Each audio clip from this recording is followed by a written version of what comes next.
March 29, 2023. It's about 3 o'clock in the afternoon here on the East Coast of the United States. Colonel McGregor returns to the show. Colonel, you and I have talked off air about why there is no negotiation or communication going on between the Russians and the United States. We know that there was communication going on even at the height of the Vietnam War and throughout the Cold War, but there's no communication going on now. Secretary Blinken seems to feel that a ceasefire would be a cynical trap. What's your take on this, Colonel? Well, I'm not sure he could give you a different answer. Remember that the people we're talking about in Washington are universally ideologues. And given their ideological mindset, a discussion with anyone who disagrees with them is impossible. Anyone who opposes American policies in any form, particularly military policy, strategic policy, is by definition an enemy. I mean, this is the sort of, remember, this was the George Bush message, you're with us or you're against us. This is ridiculous nonsense. But we're not interested in winning anything. We keep talking about helping Ukraine win, but what does a win look like? Has anybody ever described victory? I don't think that they can define a win. It can't be the removal of Russian forces from Crimea. That's not even militarily conceivable. It can't be the removal of President Putin from office. These are probably on the wish list of Victoria Nuland and maybe Tony Blinken, but these things are not realistic. Well, from the neocon or globalist standpoint, if anything they do harms Russia and its leadership, it is by definition strategically positive for the United States and its allies. I don't subscribe to that view. But then again, people don't think carefully when they start wars about how to end them. And if you take the position that the only way the war can end is with the complete destruction or near complete destruction of your opponent, the war is not likely to end anytime soon, and sometimes never. Unfortunately, that's what we're dealing with. Colonel, President Zelensky gave an interview in English to an American reporter. I don't recognize her, and I don't know the name of the network for which she works. They're on a train. We're going to run this in just a minute.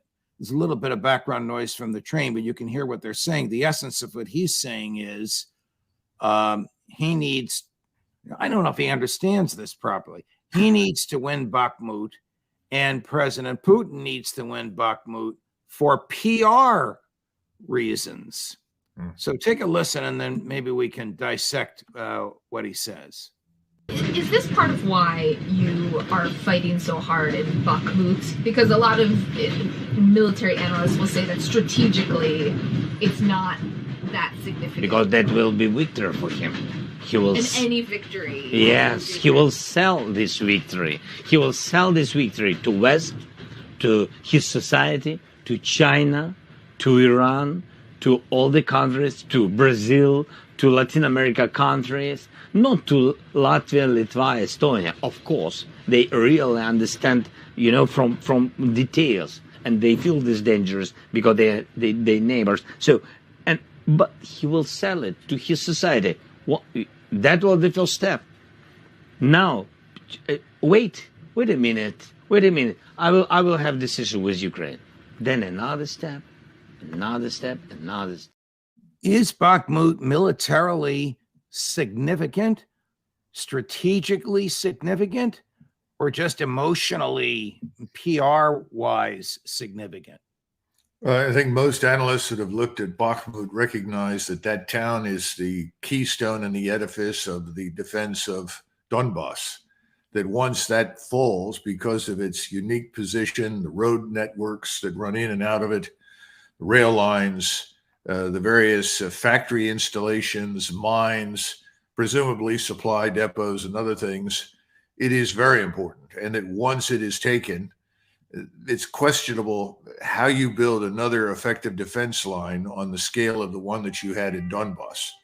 So I think it is very important, and I'm sure he knows that. As far as PR is concerned, he may not realize what a PR disaster he now has on his hands.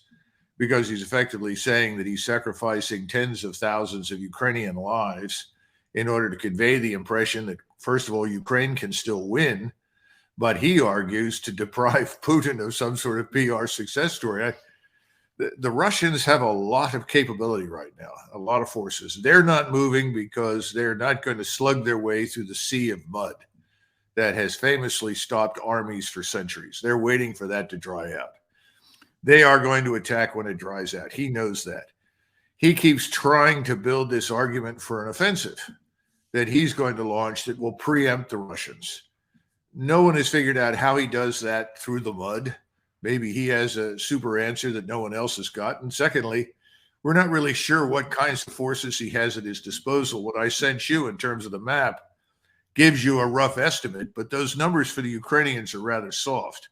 The numbers for the Russians on the map are quite hard. It doesn't take a genius to figure out where the Russians stand on this, and they can slug it out very quickly when they decide to do so. So I don't think Putin's in any hurry, and I don't think he needs a PR victory. Gary, let's put the map up.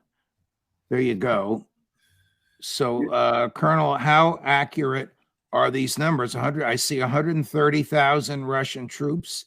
I see 60,000 Wagner forces. I see 50,000 Russian troops from Donetsk. I see another 50,000 Russian troops on the bottom. I can't tell what country that is. I don't know if that's Crimea or where they're coming from. The Ukrainian forces appear to be less than half of the Russians. Yeah, well, understand the 130,000 at the top are forces in reserve, uncommitted. That's very important. These are but are they there? Are they there where they're shown on the map so that they can move east if needed? Yes, they are. And they're spread out, though. They're not concentrated into a tight little ball for obvious reasons. So they're spread out from perhaps the top of the map down to the dark part in the center.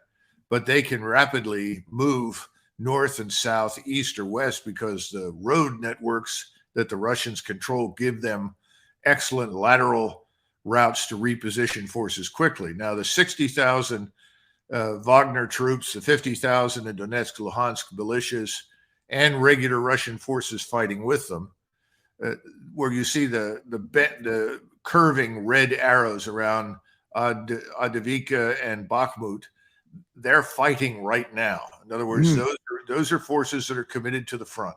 They're not all committed, but most of them are.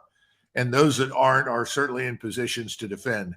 Then at the bottom, where you have the 50,000, these are the ones that are not far from Kherson, which is off the map to the left. Those forces are not necessarily in contact, but they are in defensive posture. In other words, they're ready for an attack if the Ukrainians launch it. Now, the point of this map is to look at the Ukrainian side. These numbers, 80,000 at the top and 40,000 to the left as you view it, those numbers were good a few weeks ago. We don't know precisely what they are because you'll see the dashed blue lines. What does that mean? That means that the forces that were formerly concentrated, as shown on the map, have been reduced in size and capability because they've had to move them to reinforce Bakhmut and Avdiivka. In other words, we may be looking at now 20,000 down to the left and maybe 30,000 or 40,000 up to the right because the rest of the forces have been drawn off to fight. Now, Bakhmut has reportedly fallen, which means they no longer have those defensive positions and are going to have to fall back further to the west if they're going to maintain any kind of coherent defense. Colonel, let me interrupt you. Is this breaking news that Bakhmut has reportedly fallen, or is this a repetition of what we expected in the past week or so? I have only received a direct statement that came to me from my sources that what you see, the distance between the two red arrows around Bakhmut is closed. Do those arrows mean that Bakhmut is surrounded? Yes. In other words, it's completely surrounded by Russian troops. Yes. And the Ukrainian forces, we're unsure how many are left. Maybe there are 3,000, 2,000, 4,000. But effectively, Bakhmut has fallen because those troops cannot be reached. They can't be reinforced, and they're on their own. So we'll see what that means over the next 24 or 48 hours. Do those forces surrender? Supposedly, a lot of Ukrainian troops have surrendered, talked about being isolated, having no support, having nothing to eat, having no more ammunition, and so forth. So at any rate, the point is that the totals that we thought were available just 2 or 3 weeks ago for counterattacks really don't exist anymore. It's something less than what's shown on the map. Secondly, they have to move across relatively open ground in order to reach the Russian lines. Now, this is a wonderful opportunity for the Russians because, as we've pointed out in the past, you have intelligence, reconnaissance, surveillance platforms, manned and unmanned, from the ground all the way up to 30, 40,000 feet, low Earth orbiting satellites at 80, 90,000 feet. All of these can track with absolute perfect detail where the Ukrainians go. The result is that as soon as they are within, say, 10 or 15 kilometers of the Russian lines, they're going to be annihilated by artillery, rocket artillery, missiles, and conventional artillery. This is not a question of, well, the Russians have covered the road or the Russians have covered this. They've got the whole place covered.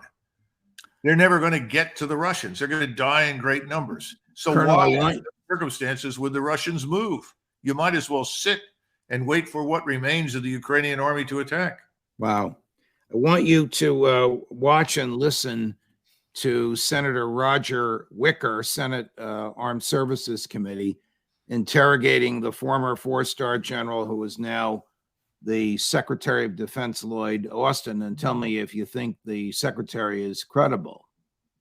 With regard to your optimism about Ukraine having the upper hand, that is what you told me yesterday. It is. Now, what I was about to say, Senator, is that Ukrainians have inflicted significant casualties on the Russians, and they have depleted their inventory of armored vehicles in a way that no one would have ever imagined. And so now we see Russia reaching for T-54s and T-55 tanks because of the level of damage that the Ukrainians have inflicted on them. Reaching for those tanks demonstrates what to you, sir? It demonstrates that their capability is waning. We've continued to witness them be challenged with artillery munitions and other things, and they're reaching out to Iran, to North Korea.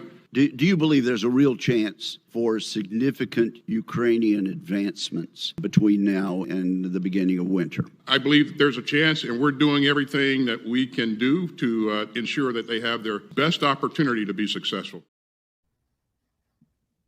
All right, Colonel. Well, in October, November of 1967, General Westmoreland indicated in a public speaking tour across the United States that he was more optimistic than he had ever been. He was immensely proud of the way Vietnamese forces were fighting and was confident that we were nearing the end of the beginning of victory in Vietnam.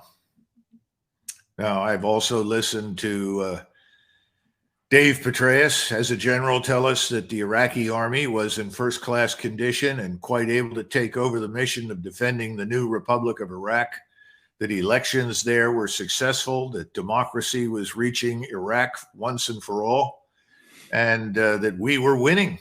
I listened to, General Dempsey. I mean, just go down the list of all the generals, including Austin when he was in active duty, tell us how successful everything was and how good everything was, only to discover that none of it was true. Now, I guess what I'm trying to say is that we have killed integrity in the military. It just doesn't exist. Remember that a fish rots from the head, not from the bottom. If you want the truth, get a soldier, sergeant, lieutenant, or junior captain and ask him, what do you think? You're going to get the truth. He'll tell you the truth, or she will tell you the truth. But once you move above that, the higher you go, the more unrewarding telling the truth becomes, because everyone above you wants good news. If you bring bad news, from my end of the world, I look at it this way. The Secretary of Defense was under oath. This is not a game. It's a felony to lie under oath. It's also a felony to mislead Congress if you're not actually lying, if the impression you're creating is erroneous. Does he believe what he's saying? Well, first of all, Judge, how frequently have we brought anyone in and held them accountable for having lied to Congress? The last person prosecuted for lying to Congress was the New York Yankee pitcher Roger Clemens, who supposedly lied about the content of his urine. The first trial was a mistrial. The second trial was an acquittal. Mm-hmm. Well, I think the government doesn't prosecute its own. We know that. Yeah, well, if you're not going to prosecute, there's no accountability. Where there's no accountability, there's no performance. I don't think any of these general officers are worried in the least about being brought back and asked hard questions in the future when everything falls apart. So that's the first thing. Secondly, many of these people convince themselves over time that they have a duty to lie. It's my duty to go in there and support the president and his policies. No, it's not. That's wrong. But that's what they have convinced themselves. But they, in this case, he is betraying the soldier, the lieutenant, the junior captain, the people who have a real feel for what's going on, whether they're Americans or not. Well, this is absolutely true. This was true in Vietnam. It was true during World War II, particularly for the German generals who, after the war, were asked how they could possibly have continued to do what they did and lie the way they did. They were ultimately held accountable, not all of them, but large numbers of them, fortunately. But there's no sense right now in the officer corps that if you're a 3 or a 4-star, that you have an obligation to tell the truth that might be embarrassing to your superiors, whether they're 4-star superiors or political appointees or the president of the United States himself. Here's an interrogation before the same committee, just a few minutes after the one we showed you.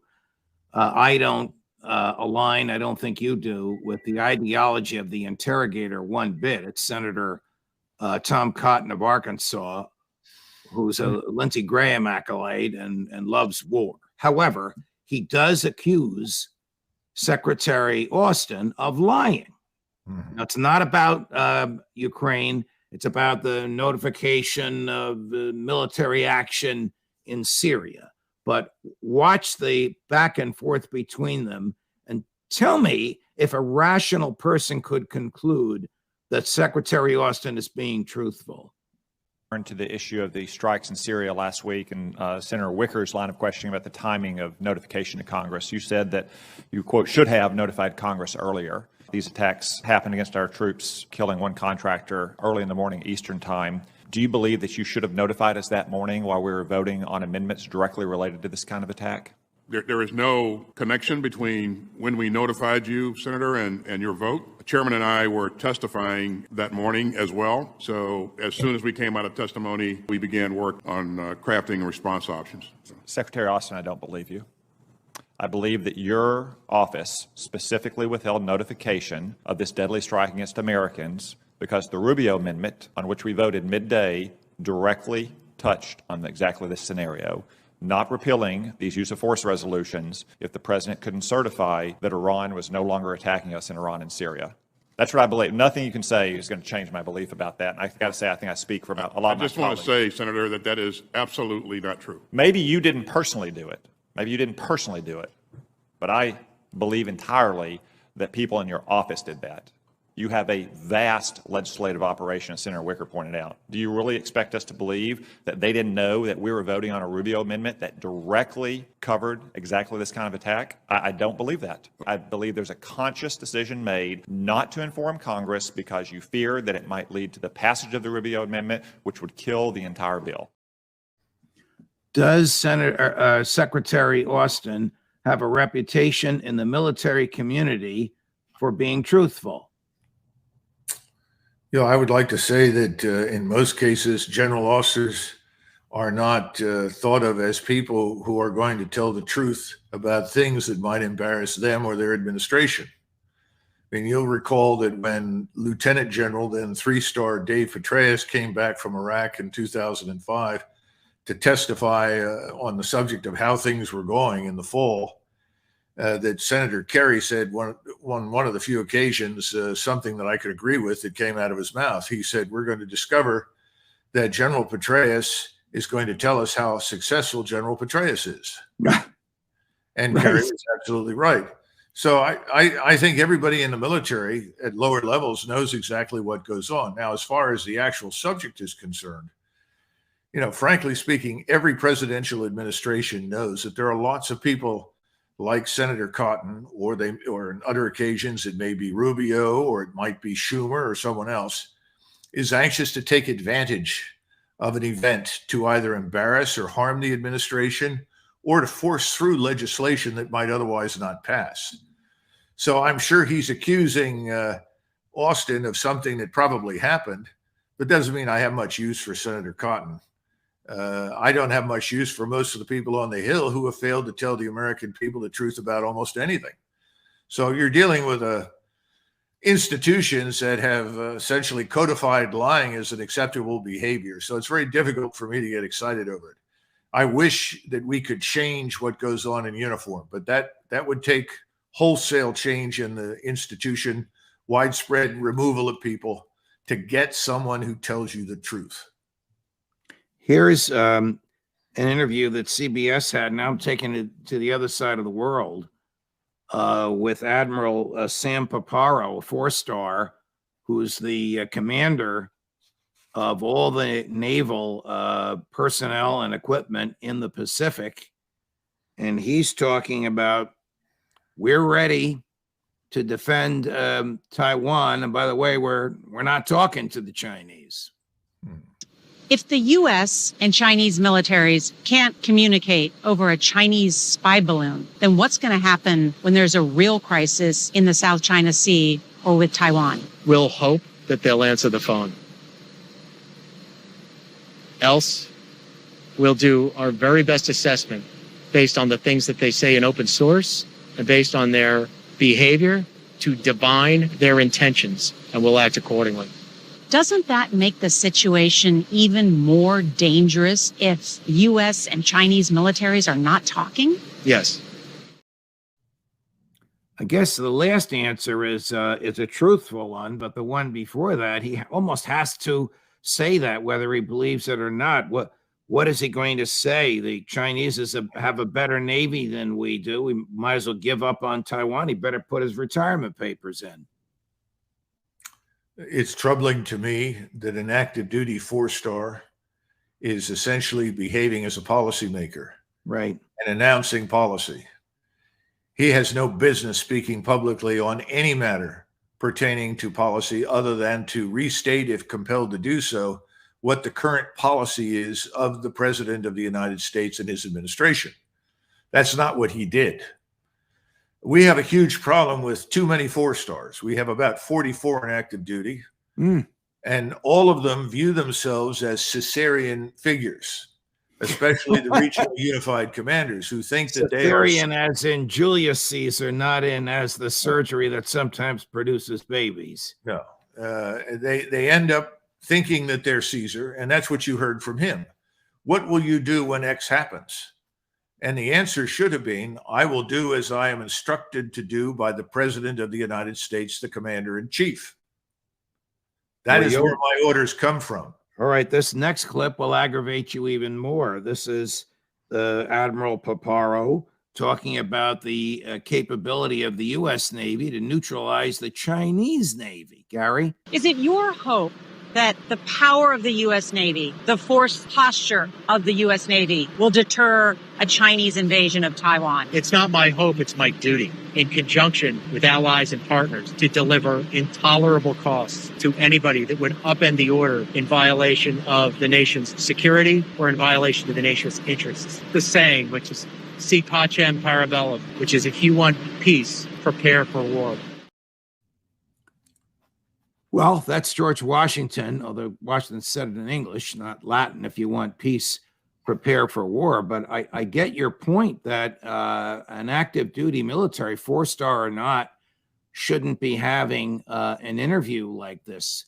We have many more of these clips. I don't know how much of this you can tolerate. It sounds like it was produced by the CIA. Well, Sounds like it's propaganda. Well, keep in mind that any admiral, if you ask him, are you ready and are you capable of defeating your enemy, he's going to tell you that he is. I would expect that. I would expect a general officer in the field to say the same thing. The only way to find out if that hypothesis is accurate is to test it on the battlefield or in a war at sea. That's not something he should talk about, but he said the right thing. And we are ready and we will fight if we have to. However, this business about deterrence is nonsense. His job personally is not to deter a damn thing. He's supposed to be ready to fight. It's not his job to provoke the Chinese, to intimidate the Chinese under any circumstances. His job is to be ready to fight. If he's called upon to do so, he's directed to do so. If he's fired upon, and that's it. And he should not be speaking extemporaneously on a whole range of topics. But this is more evidence that there is no one in charge in Washington.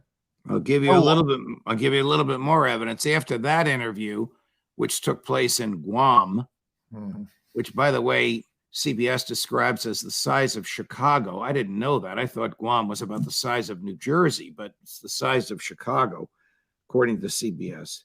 So back in Washington, D.C., in the Pentagon now, this different, I forget if it's a different reporter or the same reporter, but it's CBS. It's part of the same package. Interviews the CNO, the Chief of Naval Operations, and he makes a rather damning admission. Take a listen.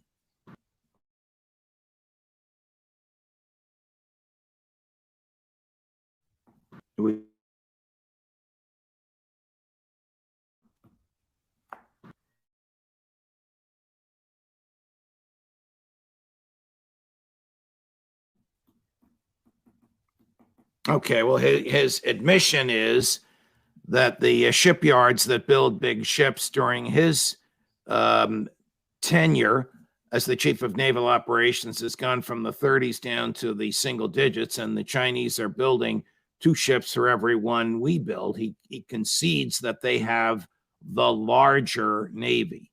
But how insane is it for Joe Biden to provoke the Chinese into attacking Taiwan because of this fanciful belief that we can somehow defend it? Well, first of all, a Royal Navy submarine captain who was crossing the North Atlantic was in the vicinity of a U.S. Navy submarine captain who was headed in the other direction, and they hailed each other. And the American captain said, "How does it feel to be part of the second largest Navy in the world?" And the Royal Navy captain answered, "I don't know. How does it feel to be part of the second best?" This sort of thing this goes on. There's nothing wrong with that. And he's telling the truth. In terms of sheer numbers of hulls, certainly the Chinese have lots more of them. But about a third of all the ships, and if you're talking about 300, that means that 100 are effectively Coast Guard vessels. They exist purely for coastal defense. This is in our Navy or in the Chinese Navy? The Chinese Navy. And that needs to be understood. But, when you get into these discussions about being ready to defend Taiwan or something else, it's very dangerous. At the outbreak of World War II in 1941, we had 11 oil tankers in the Pacific for the United States Navy, which was larger then than the Navy we have today. 11 oil tankers. Well, the bottom line was that the Navy, as soon as we were attacked, was supposed to sortie the entire fleet, fight its way all the way to Corregidor, Manila, and relieve the beleaguered American garrison and tow behind it 2 divisions of Army troops. Well, the 2 divisions of Army infantry showed up on the docks at San Francisco, but the Navy didn't take them anywhere because they only had 11 tankers full of oil. That meant that if they had used those tankers, they might have gotten halfway across the Pacific. And they run out of fuel? Wow. Yes. In other words, we didn't have enough. Now, when you look at the Pacific today, we have 3 major hubs for logistics purposes. They're well known to the Chinese as they are to us. I'm not going to enumerate them here today.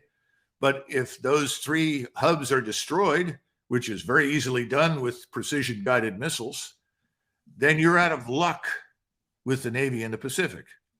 In other words, I'm trying to say we're not prepared to fight the Chinese any more than we're prepared to fight the Russians. So instead of talking about fighting them, let's talk about what we need to do to be ready. Let's understand what the president is instructing us to do and to get ready to fight. We don't need to provide lots of details on how ready or unready we are to the public. And again, that's why these four stars should not talk this way. There's wonderful correspondence that went on between the various four stars in the Navy and ultimately Marshall and MacArthur in 1940-41, talking about these issues. But publicly, MacArthur said, we are ready, we can hold these islands, and we'll defeat whatever is thrown at us, bluff, bluff, bluff. Right. Privately, he said, we're lucky to hold out for 6 weeks. We don't have enough of anything. We need to spend billions of dollars. We don't have enough of this, enough of that. And Marshall knew it, which is why they all told Roosevelt, don't embargo Japan. If there's a war, we're not ready. And what did we get? Well, they fought very, very valiantly. In fact, we fought extremely well in the Philippines up to the last bullet practically, but it didn't do us any good, did it? 12,000 men were captured and marched off to Bataan. And what happened to our Navy? We took a lot of hits, a lot of casualties, lost a lot of ships at the beginning. My point is that you've got to be very careful about what you say publicly. It's best to let the suits in the Pentagon talk. Don't send your four stars out to beat their chests. They make fools out of themselves. It's not their job. And I think we have that clip I wanted you to look at. Take a look, Colonel. Admiral Mike Gilday at the Pentagon. He is the chief of naval operations and is responsible for building, maintaining, and equipping the entire U.S. Navy. Is the Navy in crisis? No, the Navy's not in crisis. The Navy is out on point every single day. Is it being outpaced by China? No. Toshi Yoshihara of the Center for Strategic and Budgetary Assessments may know more than any scholar in the West about China's Navy. Why is China able to build more warships more quickly than the U.S.? China has clearly invested in this defense industrial infrastructure to produce these ships, which allows them to produce multiple ships simultaneously, essentially outbuilding many of the Western navies combined. After the Cold War ended, the shipbuilding industry consolidated, and many of the yards where ships were both built and maintained closed down. What do you see when you see China's shipbuilding program? It's very robust. Do we have enough shipyards? No. I wish that we had more commercial shipyards. Over my career, we've gone from more than 30 shipyards down to about 7 that we rely upon on a day-to-day basis to build ships. Wise to be discussing this, or generally known to us and to them? Well, that's a known fact. We've allowed that whole industry to atrophy. Basically, the 7 shipyards are on federal welfare. They only build warships. They do a good job. They do a good job on those warships. Everything that Gilday said up front is exactly what he should have said as CNO. He did the right thing. That's what you say. What's true is different behind the scenes, but that's not a care for the American people right now. That's a matter for discussion with the president and key members of the Senate and the House who need to know the bottom line. I mean, they all need to keep their mouths shut. Now, here's some good news. First of all, we don't need all the surface ships, and neither do the Chinese. Warfare has changed. If you're putzing along as a surface ship within striking range of China, you stand an excellent chance of being disabled by any number of missiles. Because of what? Because the same ISR platforms I talked about before, from seabed to space, are going to find you. The waves are ruled by submarines. Our submarine fleet is the best in the world. It's excellent. I don't think we have enough submarines. That's my own personal view. As a former Army officer, that would be my first choice for strategic priority. Double the size of the submarine fleet. That's what gives us real power over the oceans. That's what can bottle up our enemy if we don't like him and prevent him from conducting commerce. That's number one. Surface ships, that's a distant 5th or 6th. So that's the first thing. Second thing is, good news, Chinese Navy is miserable. They have a huge morale problem. The Chinese don't want to go to sea. I don't blame them. I never wanted to go either. But the point is, the Chinese are really not interested in going to sea very much. Secondly, their submarine fleet is very new. They're very reluctant to send it great distances from China for fear they'll sink themselves. They might not get back. So the point is that quality makes a difference. We have the edge, certainly in the submarine fleet. We need to keep it and make it greater and stronger. As far as the rest of the Navy is concerned, all you have to do is pick up the newspapers and read about the Navy, the same kinds of things you're reading about the Army. We have huge morale problems, problems with discipline, problems with recruiting, problems with retention, problems with finding quality manpower. But that's not something that the Chief of Naval Operations should talk about. He made the right decision, absolutely the right thing. But that's what he has to talk about to the president. And unlike Franklin Roosevelt, the president today or in the future needs to listen to what these men say behind closed doors. Never knew a tank commander knew so much about the Navy, Colonel. So helpful and illuminating. And I very much appreciate the good news with the bad. Thank you very much for joining us today, Colonel McGregor. Always a pleasure. Thank you, Judge. My dear friends watching, if you like all of this, more to come. Like and subscribe. More as we get it. Judge Napolitano for Judging Freedom.